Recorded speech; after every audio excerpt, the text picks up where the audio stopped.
నమస్తే, welcome to Suman TV. మన మోకాళ్ళలో meniscus అనే ఒక రబ్బర్ లాంటి పదార్థం ఉంటుంది. అప్పుడప్పుడు ఇది కూడా కొన్ని సందర్భాల్లో దెబ్బతినడం అనేది జరుగుతూ ఉంటుంది. సో ఎటువంటి సందర్భంలో మెనిస్కస్ టేర్ అవుతుంది? సో దీన్ని నాన్ సర్జికల్‌గా మనం ఏ రకంగా ట్రీట్ చేసుకునే అవకాశం ఉంటుంది? అసలు ఆ ఆప్షన్ ఉందా లేదా? సో ఈ విషయాలన్నీ అడిగి తెలుసుకుందాం. మనతో పాటు ఉన్నారు డాక్టర్ సుధీర్ ధారా గారు, ఈపియాన్ పెయిన్ మేనేజ్మెంట్, జూబ్లీ హిల్స్ నుంచి.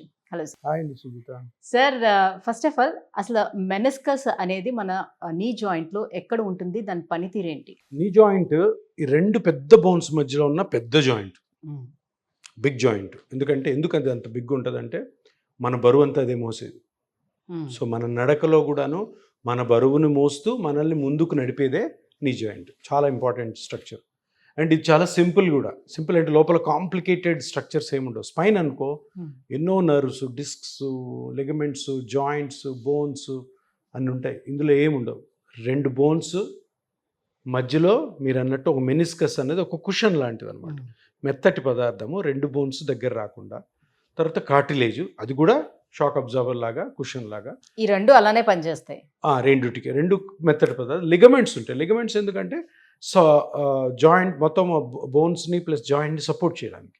నడుస్తున్నప్పుడు బోన్స్ ఒకే దగ్గర ఉండాలి కదా, పక్క పోకూడదు కదా. సో లిగమెంట్స్ నడక కోసం, స్టెబిలిటీ కోసం. చాలా మజిల్స్ ఉంటాయి. క్వాడ్రిసెప్స్ మజిల్స్ అని, హ్యామ్స్ట్రింగ్స్ అని, ఇవన్నీ కలిపి ఆ నీ జాయింట్ని స్టేబుల్గా ఉంచడం కోసం, మన బరువుని హ్యాపీగా తీసుకొని మనం నడుస్తున్నప్పుడు, పరిగెత్తున్నప్పుడు, గెంతుతున్నప్పుడు, డ్యాన్స్ చేస్తున్నప్పుడు ప్రొటెక్ట్ చేయడం కోసం ఇదన్నమాట. దీంట్లో మెనిస్కస్ ఏంటి అంటే అది ఇట్లాగా రౌండ్గా ఉంటుంది, రెండు బోన్స్ మధ్యలో ఇట్లా రౌండ్గా. So anterior part, posterior part అంటే ముందు భాగం, వెనక భాగం ఉంటాయి.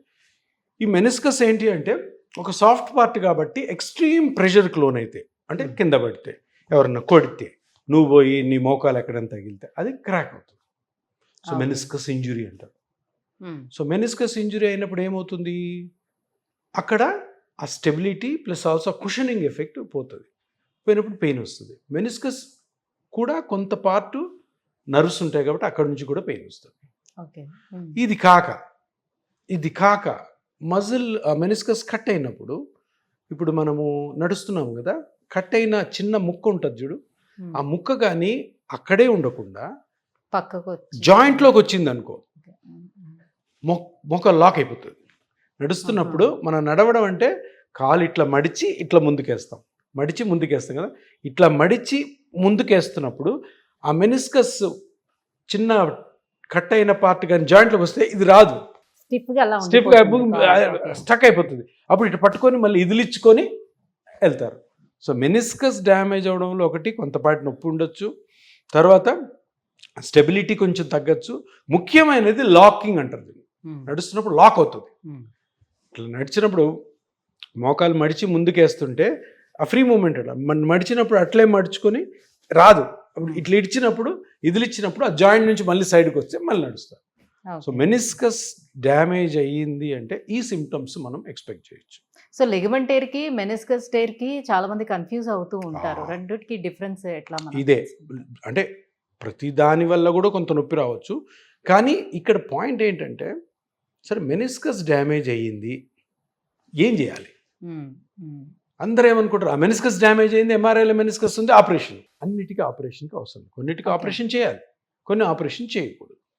సో ఎలాగ వెళ్ళాలి? ఇప్పుడు ఈరోజు నేను పడ్డాను, నా మోకాలు ఇంతలా వాసింది, భయపడి పరిగెత్తి వెంటనే ఎంఆర్ఐ తీసాం. ఎంఆర్ఐలు ఇప్పుడు ఫుల్ అవైలబుల్ ఉన్నాయి కదా, చిన్న చిన్న ఊర్లో కూడా ఎంఆర్ఐ తీస్తాం. ఎంఆర్ఐలు ఏముంటాయి, చాలా ఫైండింగ్స్ ఉంటాయి. బ్లడ్ కలెక్ట్ అయి ఉంటుంది.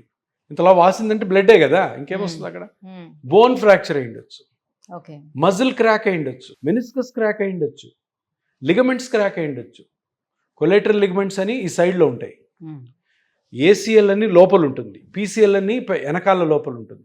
ఇవన్నీ కూడా ఏమన్నా జరగచ్చు. ఎందుకంటే అప్పుడే ఇంజరీ అయింది కదా, అప్పుడే ఇంజరీ అయింది.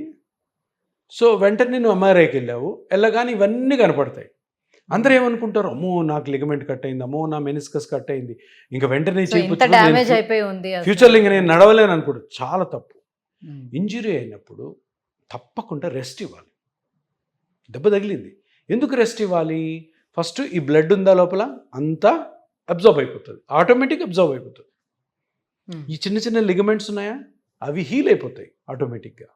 ఓకే. ఓకే. ఒక 4 నుంచి 6 వారాలు కానీ మనము రెస్ట్ ఇచ్చామనుకో హీల్ అయిపోతాయి. అంటే ఇప్పుడు మజిల్ మెనిస్కస్ కూడా స్మాల్ టేర్ ఉంటే దాని మట్టుకు అదే హీల్ హీల్ అయిపోతుందా? ఓకే. హీల్ అయిపోతుంది. హీల్ అవ్వకపోవచ్చు. హీల్ అవ్వకపోతే ఏమవుతుంది మళ్ళీ చెప్తా. మెనిస్కస్ హీల్ అయిపోవచ్చు, ఏసీఎల్ పీసీఎల్ హీల్ అయిపోవచ్చు, కొలేటరల్ లిగమెంట్స్ డ్యామేజ్ హీల్ అయిపోవచ్చు, మజిల్స్ కూడా హీల్ అయిపోవచ్చు. బోన్ ఫ్రాక్చర్ అయితే ఒకవేళ అప్పుడు ఫ్రాక్చర్ని ఎంత వీలైతే అంత తొందరగా ఫిక్స్ చేయాలి. తప్పకుండా బోన్ అతికించాలి. అంటే బాగా పెద్దగా ఫ్రాక్చర్. ఇక్కడ ఈ మెనిస్కస్ గురించి మాట్లాడుతున్నాం కాబట్టి మెనిస్కస్ డ్యామేజ్ అయింది సార్, నేను 6 వారాలు మీరు చెప్పినట్టే రెస్ట్ తీసుకున్నాను, తర్వాత నాకు ఎలా ఉండబోతుంది?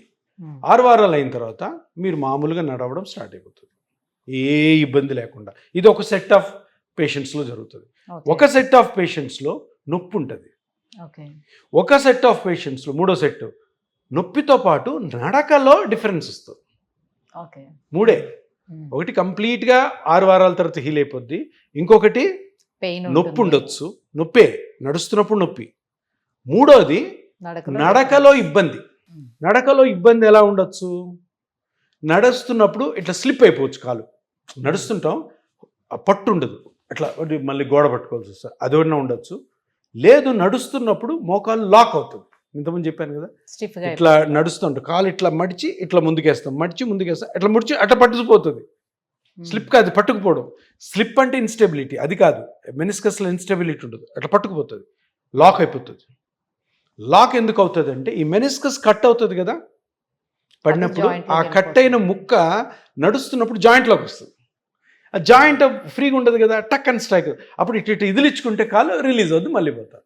సో ఈ 3 రకాలుగా మెనిస్కస్ డ్యామేజ్ అయితే మీకు సిమ్టమ్ 6 వారాల తర్వాత, 6 వారాలకి రెస్ట్ ఇచ్చాలి. పెయిన్ కిల్లర్స్ వాడుకుంటూ, ఒకవేళ యాంటీబయాటిక్ అయితే అవసరమైతే అది వాడుకుంటూ ఉండాలి. ఎందుకు తొందరగా చేయకూడదు అంటే, ఈ నార్మల్గా హీల్ అవుతున్నప్పుడు ఎందుకు ఆపరేషన్ చేసుకోవాలి, ఎందుకు వేరే ట్రీట్మెంట్ తీసుకోవాలి? పడ్డాము, రెస్ట్ ఇవ్వాల్సింది. కానీ తొందరపడి ఏం చేస్తుంటారంటే వెంటనే అమ్మో నా ఏసీఎల్ టేర్ అయింది, నా మెనిస్కస్ టేర్ అయిపోయిందని సర్జరీస్కి వెళ్తుంటారు. అది వెళ్ళాల్సిన అవసరం లేదు. బుక్స్ కూడాను మనకి ఎప్పుడు మనం చదివామంటే ఏసీఎల్ అని అంత నీట్గా ఎప్పుడు ఆపరేషన్కి వెళ్ళాలి, ఎప్పుడు వెళ్ళకూడదు అనేది కూడా ఉంటుంది. ఏసీఎల్ కాదు, మెనిస్కస్. సో సరే సార్, ఇప్పుడు నొప్పి ఉంది, ఏం చేయాలా? అంతా బాగుంది, ఏం చేయాలి? లేదు మెనిస్కస్ క్రాక్ అవ్వడం వల్ల లాకింగ్ ఉంది, ఏం చేయాలి? నెక్స్ట్ క్వశ్చన్ ఇవి 3. సో నొప్పి ఉంది, నొప్పి మెనిస్కస్ వల్ల 6 వారాల తర్వాత రాదు. అంటే రావచ్చు, కానీ అప్పటికి కూడా 6 వారాల తర్వాత కూడాను నొప్పి వస్తుందంటే మెనిస్కస్ కాకుండా వేరే ఏమన్నా స్ట్రక్చర్స్ డ్యామేజ్ అయినా చూసుకోవాలి. దాంట్లో ముఖ్యమైనది మజిల్, దాంట్లో ముఖ్యమైనది కార్టిలేజ్ కూడా దెబ్బతినొచ్చు, కార్టిలేజ్ వల్ల కూడా పెయిన్ రావచ్చు. సో పెయిన్ వచ్చింది, నా మెనిస్కస్ క్రాక్ అయింది, 6 వారాలు రెస్ట్ తీసుకున్నాను, దాని తర్వాత మెనిస్కస్ ఆపరేషన్కి వెళ్ళాలి అని గ్యారంటీ లేదు. సో మెనిస్కస్ కాకుండా ఆ నొప్పే ఉండి ఉంటే నొప్పి కోసం మళ్ళీ అది స్కానింగ్ చేసుకొని చూసుకొని మనము దానికి ట్రీట్మెంట్ ఇచ్చుకోవాలి.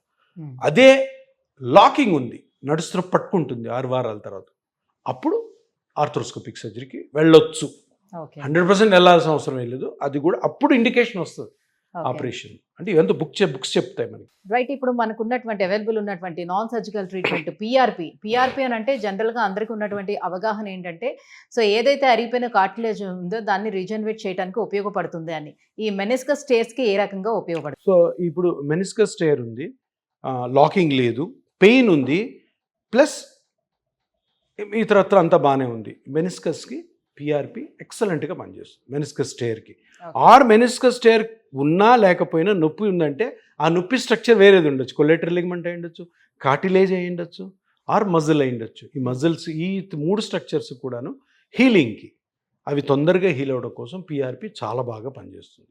So plasma therapy, P R P or growth factor therapy, ఏదైనా ఒకటే పేర్లు. సో వీటిని కరెక్ట్గా యూజ్ అంటే ఇక్కడ నాలెడ్జ్ ఏముండాలంటే అసలు ఆ రోజు ఆ పేషెంట్కి ఈ రెస్ట్ తర్వాత ఏ ఇబ్బంది ఉంది, ఆ ఇబ్బందిని కనుక్కొని స్కానింగ్ చేసుకొని ఆ ఇబ్బందికి తగ్గ స్ట్రక్చర్ ఏది కనుక్కొని దానికి పిఆర్పి చేయడం ద్వారా మంచిగా రికవర్ అవుతారు, మంచి హీలింగ్ జరుగుతుంది. ఇప్పుడు ఈ పిఆర్పి కూడా మీరు చెప్పినట్టుగా 6 వారాల టైం తీసుకున్న తర్వాత స్టార్ట్ చేయమని అంటారా, లేకపోతే బిఫోరే చేసుకోవచ్చా? ఎప్పుడైనా దెబ్బ తగిలినప్పుడు రెస్ట్, 6 వీక్స్ రెస్ట్ తప్పకుండా. ఎందుకంటే ఏ ట్రీట్మెంట్ అవసరం లేకపోవచ్చు 6 వారాల తర్వాత మామూలు అయిపోవచ్చు దాని ఊరికి అనవసరంగా పిఆర్పి చేయడం. ఇప్పుడు పిఆర్పి చెయ్యాలి అంటే తప్పకుండా మనము ఏ స్ట్రక్చర్ అయితే డ్యామేజ్ ఉందో దానివల్ల పేషెంట్స్ బాధపడుతున్నాడు అన్నప్పుడు రెస్ట్ ఇచ్చిన తర్వాతే చేయాలి రూల్ ప్రకారం. ముందే తొందరపడి ఏ ట్రీట్మెంట్ చేసుకోవాల్సిన అవసరం పర్టికులర్గా సర్జరీ. సో ఎంత అంటే ఇప్పుడు ఈ మెనిస్కస్ ఎంత డ్యామేజ్ అయినా కూడా పిఆర్పితో దాన్ని రెక్టిఫై చేయొచ్చు. ఎంత డ్యామేజ్ అయినది ఇంపార్టెంట్ కాదు, ఎంత డ్యామేజ్ మనకి ఇబ్బంది కలిగిస్తుంది, అది ఏ ఇబ్బంది, అది ఇంపార్టెంట్. చాలా డ్యామేజ్. ఇప్పుడు విలేజర్స్ ఉంటారు, పొలంలో పని చేస్తుంటారు, దెబ్బలు తగ్గుతాయి, పట్టించుకొని పట్టించుకోరు. ఆ లాకింగ్ ఉన్నా పట్టించుకోరు, ఇన్స్టెబిలిటీ ఉన్నా పట్టించుకోరు, చేసుకుంటూ పోతుంటారు, అలవాటు అయిపోతుంది. సో ఇక్కడ ఏంటంటే మనకి అవేర్నెస్ ఎక్కువ, హైపర్ ఇన్ఫర్మేషన్, ఇన్ఫర్మేషన్. అమ్మ నాకు ఏసీఎల్ తెగింది, నాకు మెనిస్కస్ ఉంది, వెంటనే సర్జరీ చేసుకోవాలా, అవసరమే లేదు. ఇంజురీ అయినప్పుడు మెనిస్కస్కి కానీ ఇతరత్ర వేరే లిగమెంట్స్కి రెస్ట్ ఫర్ 6 weeks, స్లోగా దాని తర్వాత ఫిజియోథెరపీ చేసుకుంటా ఉంటే అన్ని సెటిల్. అప్పటికి కూడా మీకు ఇబ్బంది ఉంటే అప్పుడు ఇటువంటి ట్రీట్మెంట్స్ గురించి ఆలోచించాలి. రైట్. పిఆర్పి చేయించుకున్న తర్వాత కూడా వాళ్ళకి రెస్ట్ ఎంతవరకు అవసరం ఉంటుంది? నార్మల్గా వాళ్ళ లైఫ్ని లీడ్ చేసుకోవచ్చు, వాళ్ళ పని. పిఆర్పికి ఎప్పుడు రెస్ట్ ఉండదు. పిఆర్పి చేసుకున్న నెక్స్ట్ డే నుంచి అందరూ తమ తమ యాక్టివిటీస్ మేము చెప్తాం. చూడండి, మీరు ఇప్పుడు ఈ జాబ్ చేస్తున్నారు, ఈ జాబ్ని ఇలా చేసుకోండి, ఈ జాగ్రత్తలు తీసుకోండి, ఇలా ట్రావెల్ చేయండి, ఇలా నిలబడండి, ఇంతసేపు నిలబడండి, ఇంతసేపు పని చేయండి, ఇంతసేపు వంట చేయండి, ఇంతసేపు వంట చేసాక ఇంతసేపు కూర్చోండి, ఈ రెస్ట్ అన్నీ A to Z పొద్దున 6 నుంచి రాత్రి 11 వరకు మేమే చెప్తాం. అవి మీరు ఫాలో అవ్వాలంతే. Thank you sir, thank you so much. So మోకిళ్ళలో ఈ మెనిస్కస్ యొక్క రోల్ ఏంటి, ఏ రకంగా మనకు ఉపయోగపడుతుంది, ఒకవేళ అది టేర్ అయితే పిఆర్పి ఏ రకంగా మనకు హెల్ప్ చేస్తుంది, విషయాలు తెలియజేసినందుకు thank you so much. Thank you.